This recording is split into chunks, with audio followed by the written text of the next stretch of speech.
Послушайте волю, смотрите в лес пустой, намотать им святой, для него и для любовь.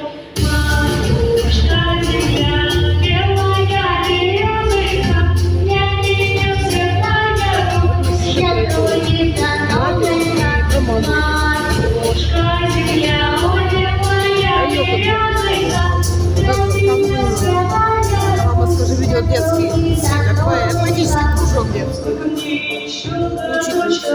Девушки поспрашивать, про любовь свою девичью на ромашке подать.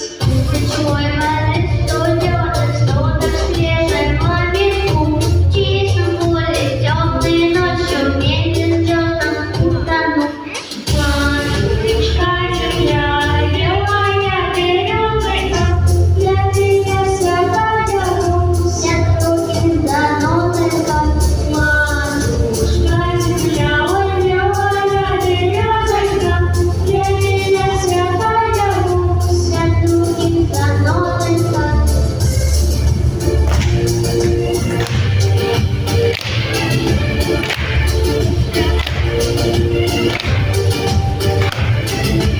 Матушка земля, Для меня святая Русь. матушка земля, белая березка, для меня святая Русь, Для других заносится. Матушка земля, белая березка, для меня святая Русь, для других заносится. Жюри сделала Кашина Сергея Кашина.